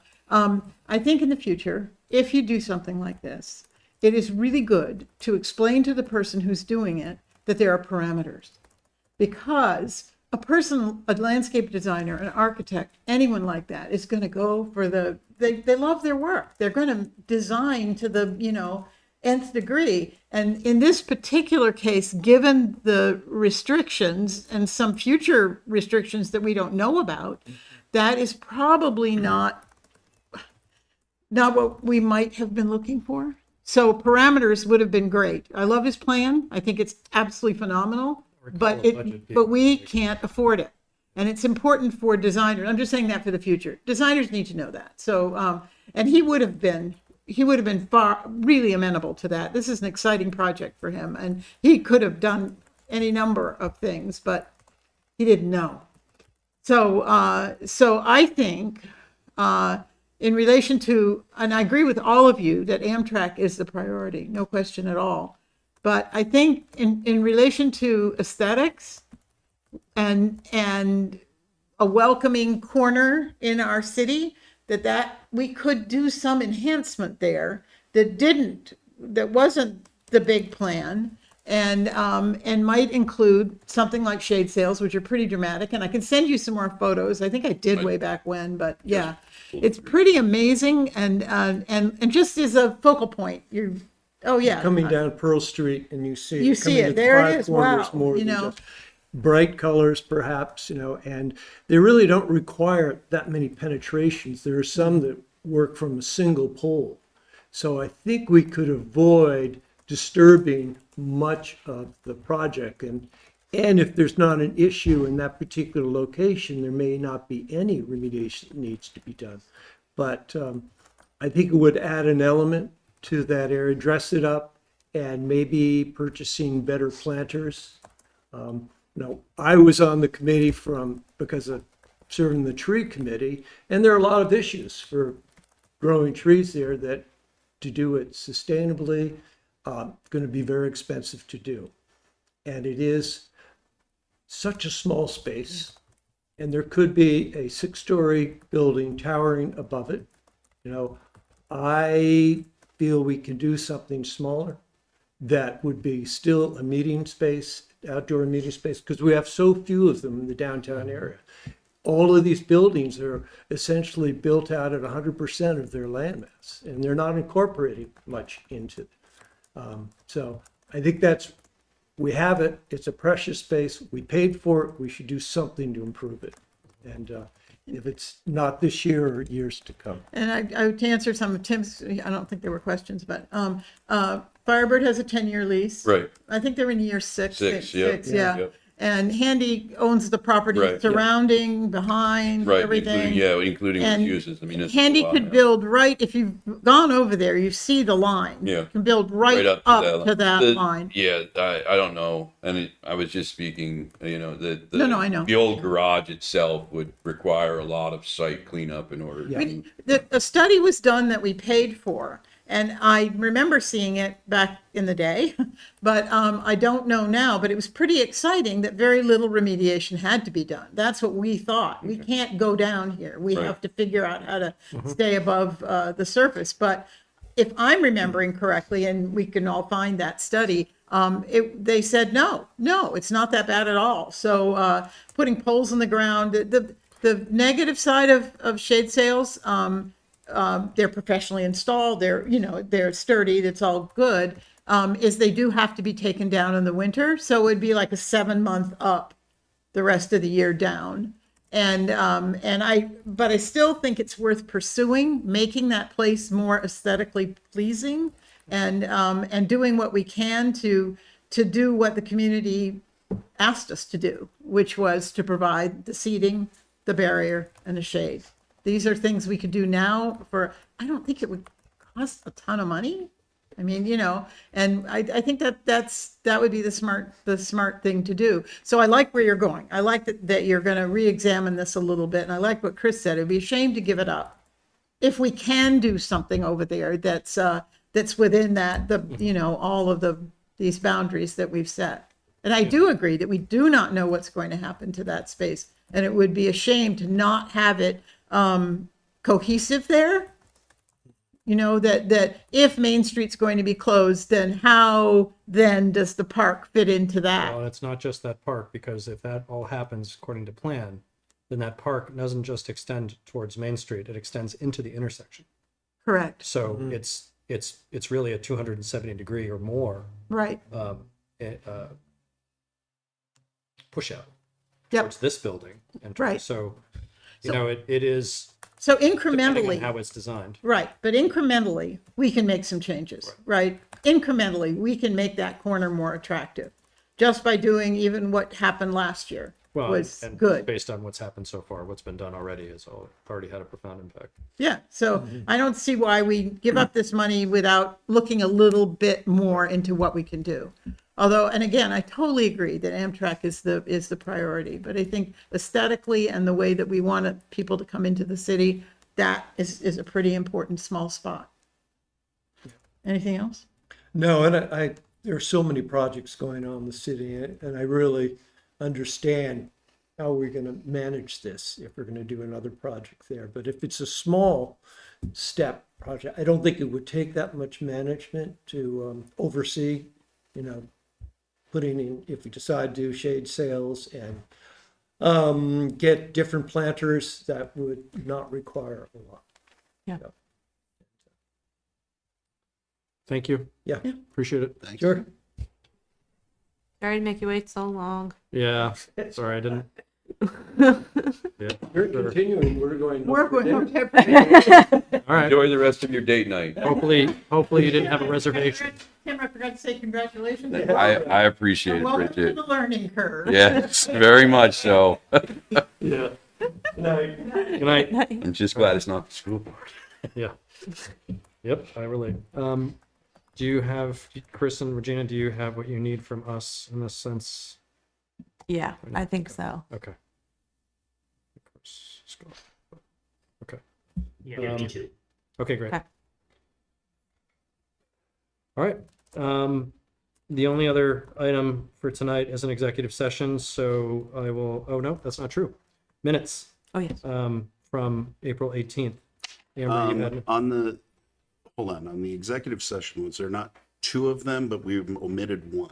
correct, So we need to do the consent agenda. And then we're gonna, right, but we still have a business item first, but yeah. oh, okay, got it. So Amber, you had a comment on the April 18th minutes. Very quick. So the April 18th meeting was a special meeting, not a regular meeting. If we could just make that change. We need a motion for that, you think? Probably. So moved. Yeah. Second, okay, Marcus seconds. All those in favor say aye. I Aye. Motion passes unanimously. The April 18th minutes are approved to be modified. And consent agenda. We have a motion to approve the consent agenda. I will move to approve the consent agenda. I'll second. All those in favor say aye. Aye. Motion passes unanimously. Council member comments and city manager report. Anybody from the council want to go first? No? Okay. Amber raised her hand. Okay. See, I'm not on the Zoom screen, so. I'm okay with you going first, Regina. That's fine. Okay. Wastewater, Tyler Sullivan and Nathaniel Harridan both passed their grade 2 wastewater exams. So it allows them to be licensed wastewater operators even before reaching their 1-year mark at the facility. So it's pretty awesome because they both started with us right straight out of school, and really exciting. Congratulations. Exciting. That's great. Yeah. Excellent for them. Congratulations. So next week, the week of May 13th, we will start the land application of biosolids down at Wickham Farm. So just a heads up on that. It'll take about 2.5 weeks. This week, May 5th to the 11th, is the annual Professional Municipal Clerks Week. So just want to acknowledge that and thank Susan and Dan for all that they're doing, and especially with the extra election thrown in there. Yes. So appreciate that. Crescent Connector reminder, that project is ongoing. The way that you access the businesses back in that corner, Architectural Salvage, Bailey Springs and Chassis, you access it from the entrance from Park Street now, just next to Karen's Closet. That is not a throughway, but that is how you get to the businesses back there. We are currently advertising for our committee positions. There are 15 open positions, both between our local and regional committees. So folks know how we do that process. If your term is expiring, we ask if you want to apply, and we ask you to go through the process again and keep those open to the public as well. So doing that. And lastly, just to let folks know, if you have not heard, there's a reappraisal coffee chat happening next Wednesday at 81 Main Street at the Essex Town Office. That is on Wednesday, May 15th at 6 p.m. in person or Zoom, however you want to attend. That's it. Great. Thank you. Amber. Just a quick comment. I had a suggestion from citizen who thought that Karen and Lori's posts in Front Porch Forum every week, kind of updating people about what they're doing in the legislature, was super helpful, and suggested that city council does the same exact thing. I thought it was a really good idea. Just a quick synopsis of here's what we did at the meeting. maybe post it on Front Porch Forum, Facebook, and I don't know if anybody had some other thoughts, but Tim, as clerk, I thought it would be a great role for you.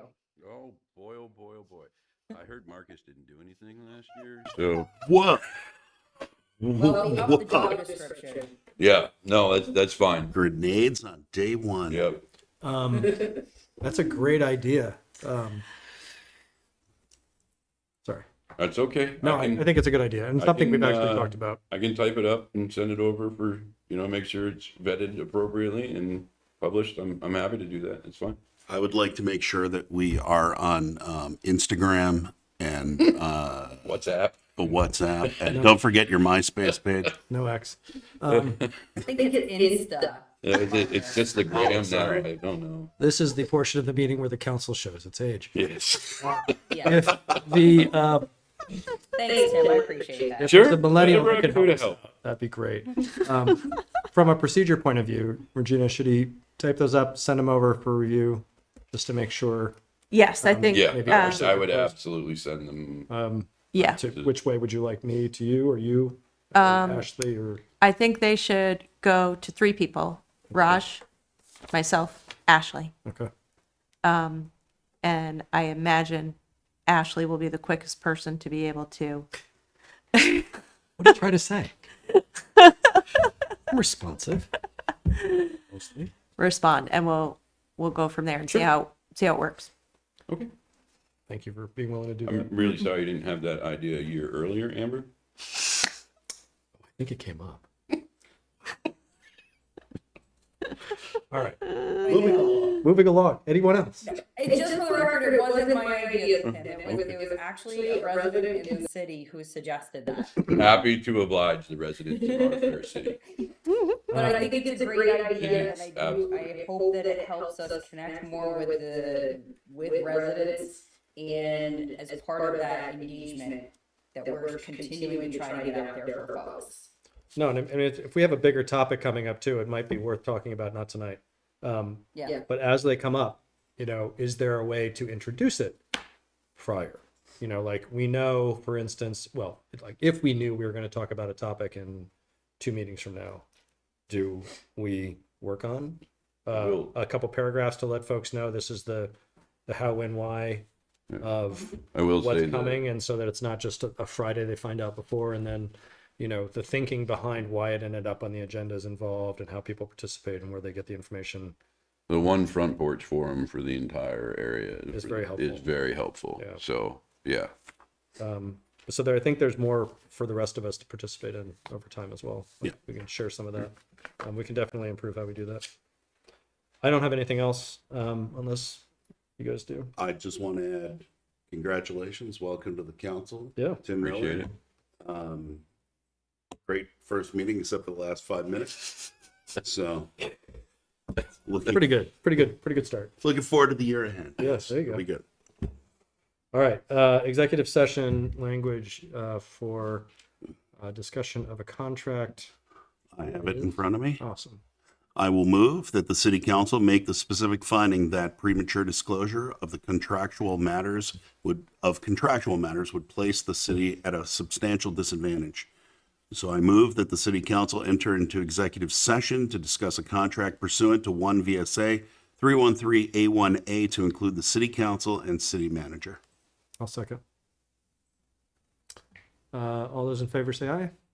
Aye. Aye. Motion passes unanimously. So will we come back? No. No decision? Okay. So we will not be coming back. We'll adjourn following the executive session. And thank you everyone for joining us.